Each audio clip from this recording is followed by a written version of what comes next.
Frederick is just about to return to his work with Luna by his side when a loud, sudden crash sounds from the other end of the warehouse, where Tshirt is supposed to go through her share of parts.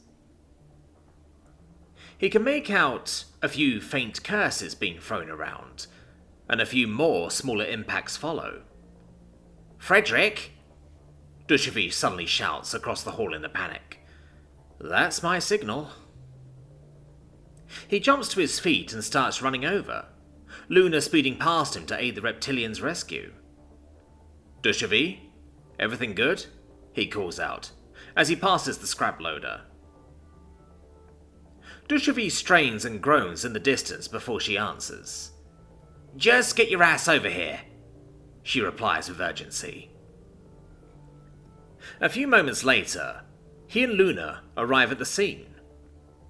Tshirt is straining her thin arms as hard as she can, desperately trying to keep a rather large metal box from falling off a shelf and squishing her in the process. "Help me, would ya?" she hisses through gritted teeth, her eyes pleading him. "Ah, shit," he curses, springing into action after assessing the situation for a split second. He rushes over and slams both his hands against the crate, propping it up just enough for her to get out from underneath it. She quickly slinks out and moves a few paces away, looking a bit unsteady on her feet. "Thanks, Softy," she thanks him through laboured breaths, bracing herself on her knees. "Might have underestimated the weight of that one." "No problem," he replies, shifting the crate around to try and get a better hold on it. He finally gets a good grip on the unwieldy box, after precariously shuffling it around for a bit, and puts it on his right shoulder, keeping it balanced on there. "You need help with that?" she asks him, looking a bit unsteady on her feet. "Not need." He turns her offer down, power walking over to an empty workbench instead, and slamming the crate down on it. "Whew, that heavy," he exhales, putting his hands on his hips. "You good?" he asks her. "Yeah, I'm alright. Just need a minute or two," she replies, swaying on her feet. She rubs the back of her head, wincing as she goes over a particular spot. "Think something might have hit my head," she tells him. "Ah!" Bubbles voices her concerns. "I'm fine, see?" she tells her, walking over to Frederick to prove her point. Unfortunately, her senses fail her, and she trips on her own feet, unable to compensate for the sudden change with her tail. Frederick has already seen it coming, though, and barely manages to catch her before she hits the ground. "You are not," he chides, hoisting her back up and holding her underneath her arms. Tshirt tries to give him a snarky reply, but doesn't find the energy to do so. Her entire world is spinning right now. She just slumps down and deflates in his arms, looking a bit similar to an angry kitten being held up by their stupid human for some internet video, as she accepts her fate. "Just," she sighs, "just put me on that stool over there, would ya?" she tells him with a defeated tone, her pride completely shattered by now. He wordlessly complies, carrying her over and gently sitting her down. It's a bizarre sight, like the world's strongest 10-year-old carrying a pro basketball player. "Wait here, we'll get thing to help wound," he tells her. "Aye, Captain," she says, slurred. "Hey, Bubs, could you watch her for a second? I'll go get that medkit," he asks her in English. "Ah," she affirms steadfastly. "Thanks," he nods, and takes off again. It takes less than a minute before he rejoins them with a particular plastic box in his hands. "Oh, cranking out the good stuff for me, huh?" Tshirt cackles, immediately regretting it as a sharp pain courses through her head. "Shut and keep still," Frederick tells her with a firm but emphatic tone, as he positions himself next to her stool and puts the box on the mostly empty workbench to his side. The size difference between the two of them being made glaringly obvious once again.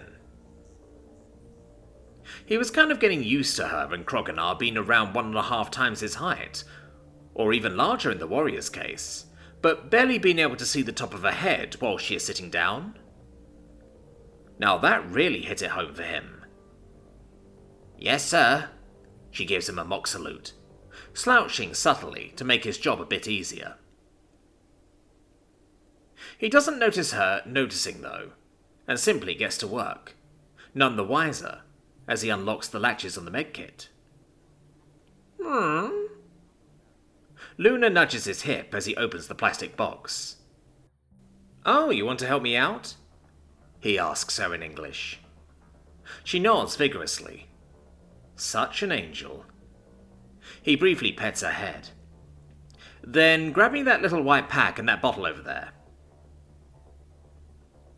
Luna naturally does as she is told, and eagerly jumps up to the workbench, grabbing the items from the box and handing them to her dad, as the best assistant this world has ever seen would do. "Thanks." He takes them from her. "We'll touch you's heads now, is right?" he asks Dushavy. "Oh, you can do whatever you want with me," she seductively tells him. "Shut up," he hisses an Uni as he grabs her cheek, turning her head to the side to get a better look at the wound back there. "Oof," he winces in sympathy, as he spots the already bleeding crack in one of her crown scales. "That's gotta hurt." "You bleeding," he tells her. "Sure feels like it," she sighs, raising her hand to touch the area again. He stops her and puts her hand back down on her lap. "Keep away. Not want to get infect," he instructs. "Okay, Mum," she teases him. "Is this really time for?" he asks her exasperatedly. "Hey, I'm hurting real serious over here, alright? At least let me vent a little bit," she counters. He doesn't like it, but he has to concede. "Okay, but not touch wound. Get?" he proposes. "Get." She gives him a thumbs up, not daring to go for a nod right now. "Good," he sighs. "We'll put alcohol on to prevent infected of wound," he informs her, already knowing from Kroganar that Rao Kir can tolerate at least some amount of alcohol in general. "Is going sting," he warns her, as he puts a few drops of disinfectant on a cotton pad. "Who said I didn't like it a bit rough? Ah! Fucking shite! What kind of void damned ass twisting vile crap is that stuff?" Frederick seriously tries to keep his schadenfreude at bay, as the reptilian curses like a true space sailor should, and grabs a sterile bandage from the workbench, removing the plastic wrap around it. "Worst is over. You is big girl," he tells her, as a doctor would do to a young kid, giving her a pat on the side of her shoulder. "Don't you big girl me. I'm a grown-ass woman." She whines and growls as he bandages her head. She hides her pain well, but he can see the tiny twitches in her features whenever he has to pass the affected area. He tries his best to make it easy on her, but he is in his professional mode right now. "So, it's done." He takes a step back. She tries to touch her wound with her shaky claw again, but stops as she feels the soft, starry fabric wrapped around her head instead, and puts her claw back on her lap. "Thanks, softy." She genuinely thanks him. "I'm just not built for that kind of stuff." "No problem," he responds. "And good job from you too." He gives Luna a scritch behind her ear. She agrees, proud of how well she helped. "So, what happened?" he asks Dushavy, crossing his arms comfortably. "What do you think happened? That the damn box just up and jumped at me, out for blood?" she snaps, but quickly catches herself and shrinks back on her stool. "Sorry, that shit still hurts like a bitch." "I get. It's alright," he reassures. She looks down on the floor again, looking a bit ashamed. That thing's a lot heavier than it looks, alright? It's not my fault that you're such a freak of nature, she pouts. Sound like cheap excuse, he teases her. Ah, shut it, she sighs, looking back up and leaning back on her stool. She stares at the ceiling for a moment before looking back at him. Not everyone's as freakishly strong as the boss man or you know. Carrying around that heavy-ass box with no damn care in the world, she tells him with a wiry smile. Obviously, he gestures at her. Smart ass. She waves him off. Excuse? Smart ass? Me? He plays the overdramatic victim. You know, if you weren't such an insufferable harcat at times, you might actually get a gal to like you, softy. Ouch! He grabs his chest in faux pain. They both stare at each other for a few moments, until Dushifi's facade finally cracks and she can't hold back her laugh anymore. So, you alright? He earnestly asks her, relieved to see her back to her old self already. She looks pretty worn out from the incident, slouching on the stool with laboured breaths. And both of them constantly giving each other crap aside, he actually does care for her. At least a little bit. Yeah, I'm alright. She pauses to take a short breath. But jokes aside, you really are freakishly strong, you know that? Not real. Gravity weak here. That do most of work. He motions at the ground.